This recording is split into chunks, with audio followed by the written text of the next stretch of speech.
আসসালামু আলাইকুম। স্বাগতম সবাইকে। আপনারা শুনছেন ওই ডিসকাশন এবং আজ আমরা একটি অত্যন্ত গুরুত্বপূর্ণ এবং সময়োপযোগী আলোচনায় অংশ নিতে যাচ্ছি।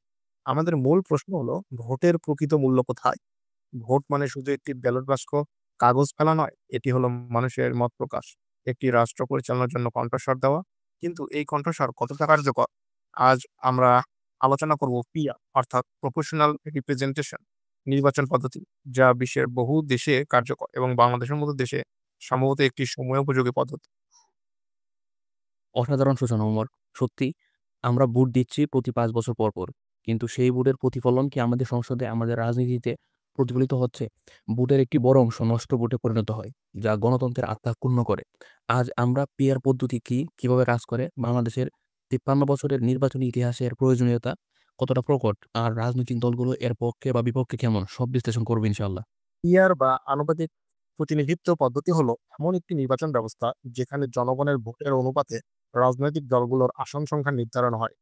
এটা এমন নয় যে একজন প্রার্থী যদি ৫ জনের মধ্যে বেশি ভোট পায় সেই কেবল জিতবে, বরং সকল দলের ভোট অংশগ্রহণ অনুপাতে হিসাব করে হবে। সাধারণ ভাষায় বলা যায়, একটি দল যদি ৩০% ভোট পায়, তাহলে সে সংসদে ৩০% আসন পাবে। এই ব্যবস্থায় একটি বড় দলের একচ্ছত্র আধিপত্য গড়ে তোলা কঠিন। এটি অনেক বেশি অন্তর্ভুক্তিমূলক এবং গণতান্ত্রিক। এফপিটিপি পদ্ধতিতে একজন ব্যক্তি হয়তো মাত্র ৩০% ভোট পেয়ে জয়ী হলেও বাকি ৬৫% ভোট কোনো কাজে আসে না। এটি গণতন্ত্রের স্বার্থে ভয়ানক অপচয়।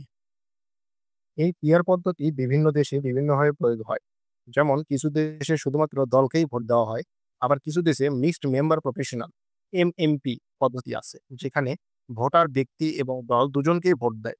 আমরা পরবর্তী পর্বে সেই আন্তর্জাতিক অভিজ্ঞতার দিকেও যাব। বাংলাদেশ স্বাধীন হওয়ার পর ১৯৭৩ সালে প্রথম জাতীয় নির্বাচন অনুষ্ঠিত হয়। তখন থেকেই শুরু হয়েছে এফপিটিপি পদ্ধতির চর্চা। শুরু থেকেই দেখা গেছে একটি প্রবণতা, বড় দলগুলো একচ্ছত্র ক্ষমতা পেতে চায় এবং সেটি পেয়েছেও। ১৯৮৬ ও ১৯৮৮ সালের নির্বাচন ছিল সামরিক সরকারের অধীনে। ১৯৯১ সালে পুনরায় গণতান্ত্রিক ধারায় ফিরে আসার পর আমরা প্রত্যক্ষ করেছি এক প্রকার দুই দলের দখলদারিত্ব, কখনো আওয়ামী লীগ কখনো বিএনপি। ২০১৪ সালের নির্বাচন ছিল অত্যন্ত বিতর্কিত। ১৫৪টি আসনে কোনো প্রতিদ্বন্দ্বিতা ছাড়াই প্রার্থী নির্বাচিত হন। ভোটারদের ভোট দেওয়ার সুযোগই ছিল না। ২০১৮ সালেও অংশগ্রহণমূলক নির্বাচন নিয়ে বড় প্রশ্ন ওঠে। এখানে দেখা যায় যে ভোটাররা ভোট দিতে পারলেও সেই ভোটের প্রতিফলন তাদের কাঙ্ক্ষিত প্রার্থীদের দেখা যায়নি।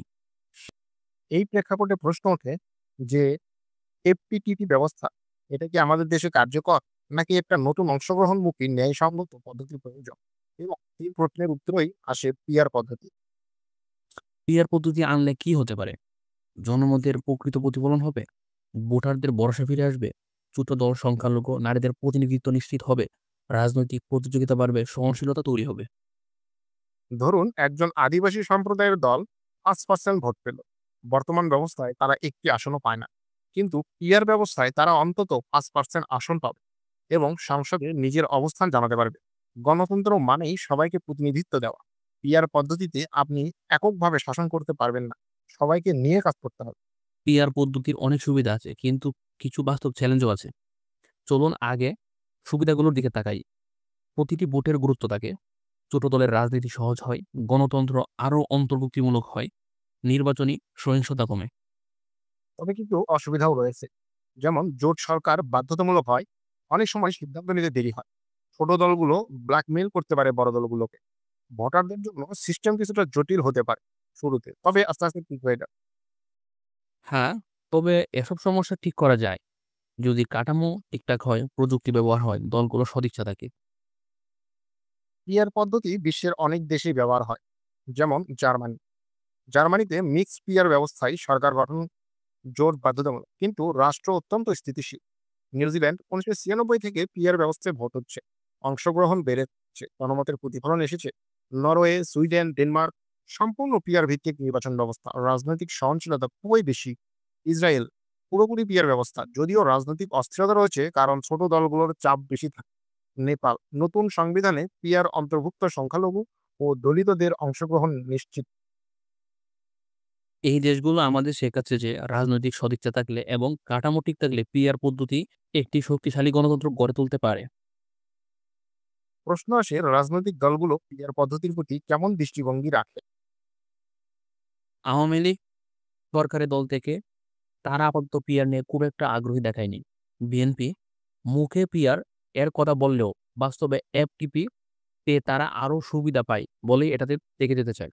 ছোট দলগুলো এক বাক্যে সবাই পিআর এর পক্ষে। তারা জানে যে বর্তমান ব্যবস্থায় তাদের বেঁচে থাকা কঠিন। পিআরই তাদের একমাত্র ভরসা। এখানে বড় প্রশ্ন, আমরা কি গণতন্ত্রে বিশ্বাস করি না কেবল ক্ষমতা দখলে রাখতে চাই? বাংলাদেশ পিআর বাস্তবায়নের চ্যালেঞ্জ ও করণীয়। সংবিধান সংশোধন দরকার, নির্বাচন কমিশনের শক্তিশালী ও নিরপেক্ষ হওয়া দরকার। রাজনৈতিক দলগুলো সম্মত করতে হবে, নাগরিকদের সচেতনতা বাড়াতে হবে। এছাড়া প্রযুক্তির ব্যবহার যেমন ভোটিং, ডিজিটাল ব্যালট, কেন্দ্র পর্যায়ে স্বচ্ছতা আনার মতো বিষয়গুলোকেও সামনে আনতে হবে। হ্যাঁ, পরিশেষে বলা যায় ভোট যদি গণতন্ত্রের প্রাণ হয় তাহলে সেটার মানে হতে হবে প্রতিটি কণ্ঠস্বর শুনবে রাষ্ট্র। পিআর পদ্ধতি সেই স্বপ্নে পৌঁছানোর একটি পথ হতে পারে। আপনি কি চান আপনার ভোট নষ্ট না হোক? আপনি কি চান একজন প্রার্থী না জিতলেও আপনার চিন্তাধারা সংসদে পৌঁছাক? তাহলে ভাবতে হবে, আমরা কি পরিবর্তন চাই? কমেন্টে জানিয়ে দিন আপনি পিআর পদ্ধতির পক্ষে, এফপিটিপিই ভালো। এই আলোচনা শেয়ার করুন, আলোচনা হোক, সংঘাত নয়। ততদিন পর্যন্ত ভাবুন, প্রশ্ন করুন এবং শুনুন OH ডিসকাশন।